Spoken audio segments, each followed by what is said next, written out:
Hello, welcome to another video of this Python series। तो आज हम बात करेंगे ऑपरेटर्स एंड एक्सप्रेशंस। आज ये हमारा टॉपिक रहेगा। हम डिस्कस करेंगे कि fundamentals of operators and expressions क्या होते हैं और कैसे वो कोडिंग में यूज किए जाते हैं। तो चलते हैं, पहले मैं बता दूं कि ऑपरेटर्स क्या होते हैं। ऑपरेटर्स सिंबल्स होते हैं जो एक स्पेसिफिक ऑपरेशन आपका परफॉर्म करते हैं एक या एक से ज्यादा ऑपरेंड्स पर। और एक्सप्रेशंस क्या होते हैं? एक्सप्रेशंस होते हैं combination of variables and values and operators that evaluate to a single value. इसका मतलब एक कॉम्बिनेशन हो गया वेरिएबल्स जिसमें हम डेटा स्टोर करते हैं, वैल्यू जो डेटा स्टोर होता है, और ऑपरेटर्स जो उनके बीच में जो फंक्शन जो चीज हम कराना चाहते हैं। जैसे कि हम किसी दो नंबर्स का सम कराना चाहते हैं, 5+3, 5+2, 5-3, ये। और तो प्लस माइनस आर द ये हमारे ऑपरेटर्स होते हैं। ऐसे कई सारे ऑपरेटर्स होते हैं। तो चलते हैं बेसिक अर्थमेटिक ऑपरेटर्स को देखने।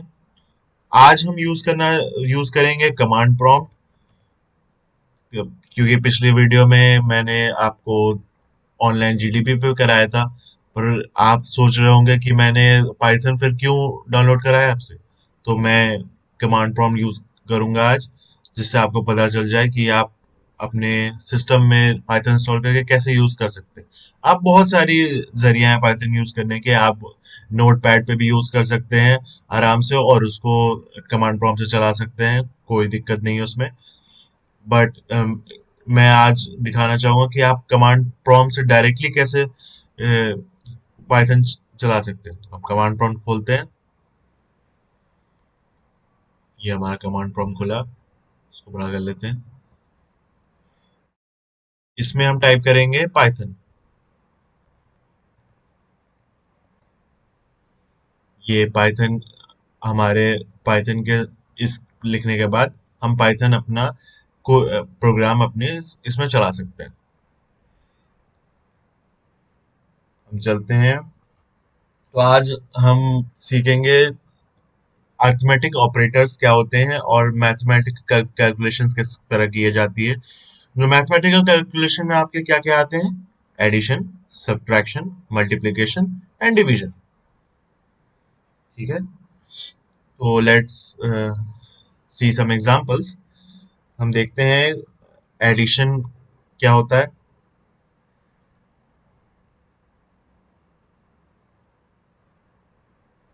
एडिशन हमारे हो गए 5+3। ये हमने एंटर किया तो इसने 8 दे दिया।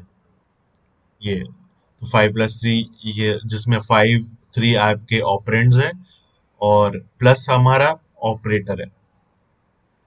इसको हम दूसरी तरह से देखना चाहेंगे, किसी वेरिएबल में स्टोर करके। मान लीजिए हमने वेरिएबल ले लिया सम, उसमें इक्वल टू ऑपरेटर करके हमने लिखा 10+11। तो उसका सम क्या आना चाहिए?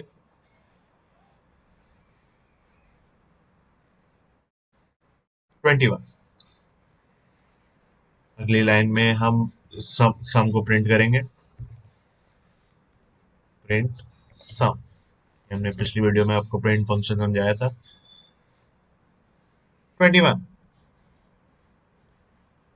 बहुत बढ़िया। फिर उसके बाद हम देखेंगे कि सब्ट्रैक्शन कैसे होता है। सब्ट्रैक्शन का आपका मतलब है कि 10-4, इसकी आपकी वैल्यू आएगी 6 आनी चाहिए। तो हम देखते हैं 6 ही आ रही है, एंटर करते हैं। कॉन्ग्रेचुलेशन, 6 आ गया। फिर उसके बाद हम देखते हैं कि अ, ये वेरिएबल्स में कैसे, जिस तरह आपका एडिशन हमने देखा था उस तरह सब्ट्रैक्शन भी देख लेते हैं। सब इज इक्वल टू 6-3। अगली लाइन में हम प्रिंट करेंगे, प्रिंट सब। बढ़िया।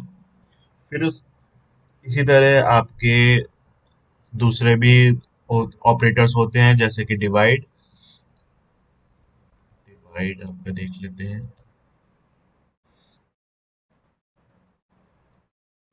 N divide by to.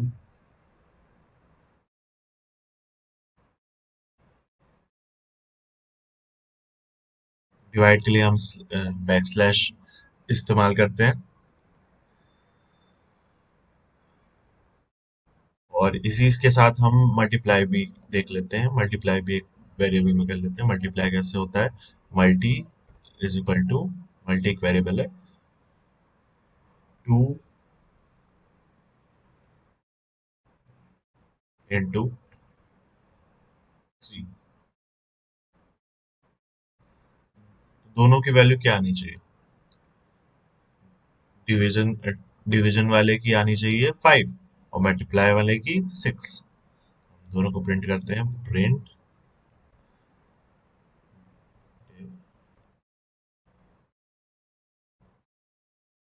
5.0। याद रखिए कि डिवीजन हमेशा हमेशा आपका डेसिमल वैल्यू में आपका आउटपुट देगा।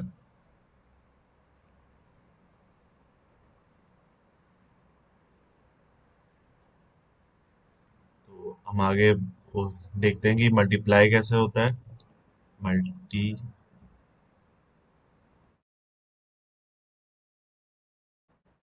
ऐसे भी आप इसमें लिख सकते हैं कि आपने डायरेक्ट उस वेरिएबल को का नाम लिख दिया तो अपने आप वो वैल्यू दे देगा।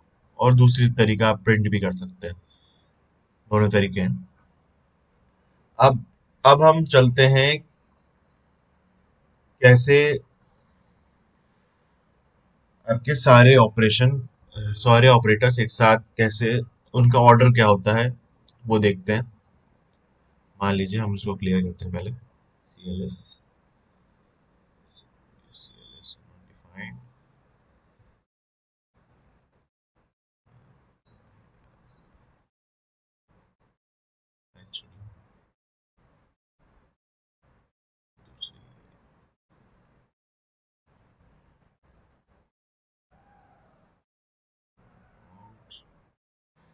पाइथन।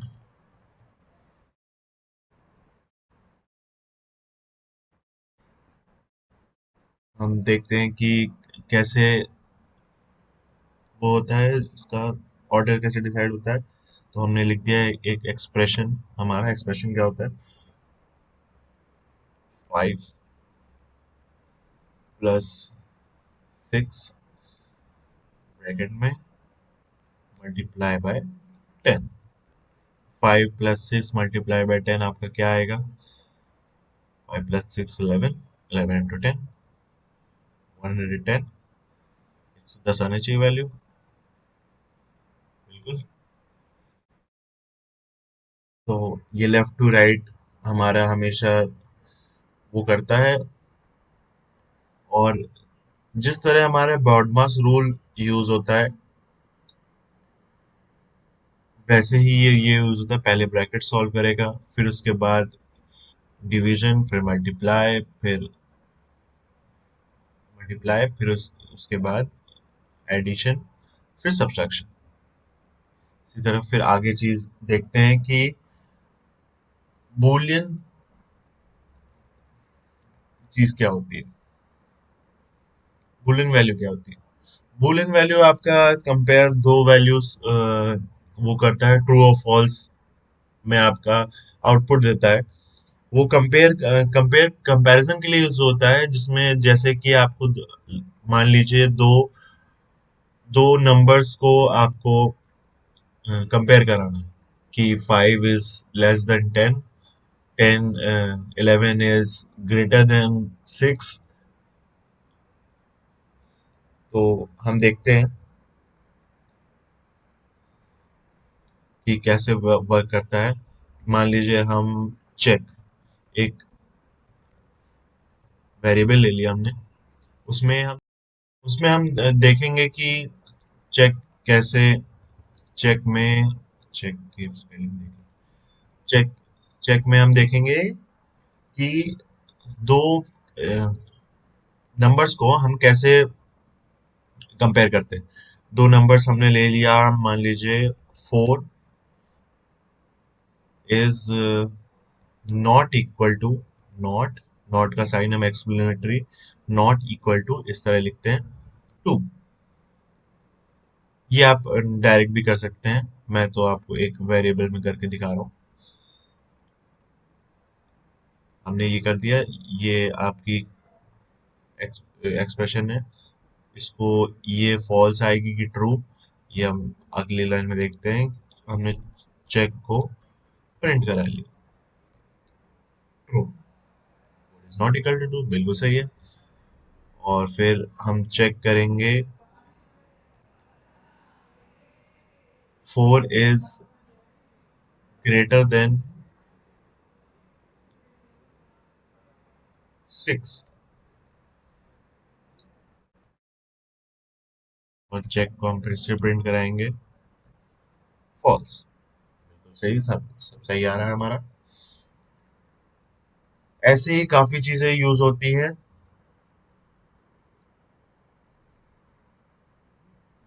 नॉट लगाने का तरीका एक और होता है कि नॉट हम कैसे यूज कर सकते हैं, जाने, जैसे कि नॉट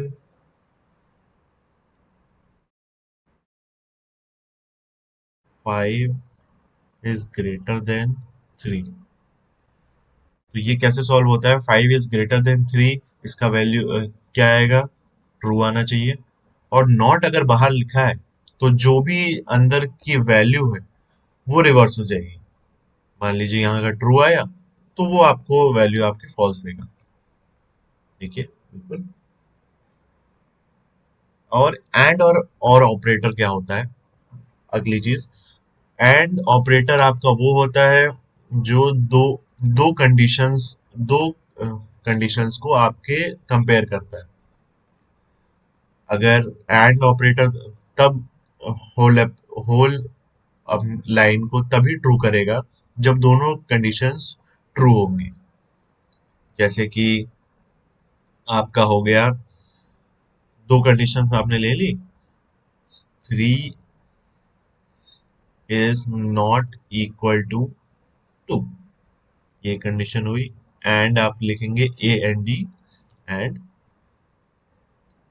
4 इज ग्रेटर देन 2, दोनों कंडीशन ट्रू है। हम्म। तो फिर उस इसका आंसर क्या आना चाहिए, ट्रू। तो ट्रू आया। और एक भी अगर फॉल्स हो गई तो वो फॉल्स हो जाएगी। 3 इज, मान लीजिए हम इसमें इक्वल टू कर देते हैं, 3 इक्वल टू, ये इक्वल टू है, एंड 4 इज ग्रेटर देन 2। ये कंडीशन ये गलत हो गई, 3 इक्वल टू 2 नहीं है, और हमने ट्रू दी है, ये फॉल्स है। और ऑपरेटर इस ऐसे काम करता है कि उसमें से एक भी कंडीशन ट्रू हुई तो वो पूरे एक्सप्रेशन को ट्रू कर देगा। जैसे कि यही ले लेते हैं, 3 डबल इक्वल्स टू 2, और 4 इज ग्रेटर देन 2। अगर हम ये 2 करें तो इसकी वैल्यू आनी चाहिए आपकी ट्रू, बिल्कुल सही, ट्रू है। अगर हम, और इसमें है कि अगर दोनों कंडीशन अगर गलत है तो वो फॉल्स देगा, तभी फॉल्स देगा। बाकी सारी कंडीशंस में, चार कंडीशंस होती हैं, चाहे दोनों सही हो, एक सही हो, या दूसरा सही हो, या दोनों गलत हो, ये चार कंडीशंस होती हैं। तो तीन कंडीशंस में, और या तो पहला वाला सही हो तब ट्रू देगा, दूसरा वाला, या दूसरा वाला सही हो तब ट्रू देगा, या दोनों सही होंगे तब ट्रू देगा, दोनों गलत होंगे दोनों फॉल्स देगा, तब फॉल्स देगा। एंड में यही चीज होती है कि अगर दोनों सही हो तभी ट्रू देगा, बाकी कंडीशंस में सारी फॉल्स देगा। और भी हम देखते हैं कि एक मल्टीपल ऑपरेटर्स किस तरह काम करते हैं। जैसे कि हमने एरिया निकालना है, मान लीजिए हमें एरिया एरिया पहले हम डिफाइन कर लेते हैं। लेंथ लेंथ हमने रख ली 5, 5 नहीं छोड़िए, 10 रख ली। फिर उसके बाद ब्रेथ हमने रख ली 20, 20 रख ली। तो एरिया हमारा क्या होगा?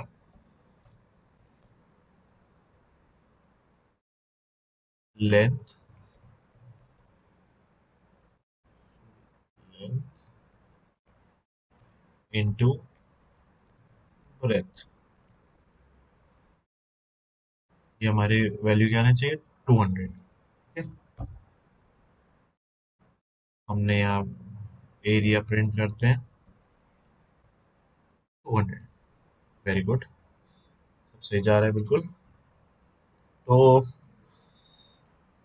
आज की आपको अगर ये वीडियो काफी इंफॉर्मेटिव लगा हो, अच्छा लगा हो, तो बिल्कुल लाइक और सब्सक्राइब करें। आगे की वीडियोस हम आपको बनाते रहेंगे,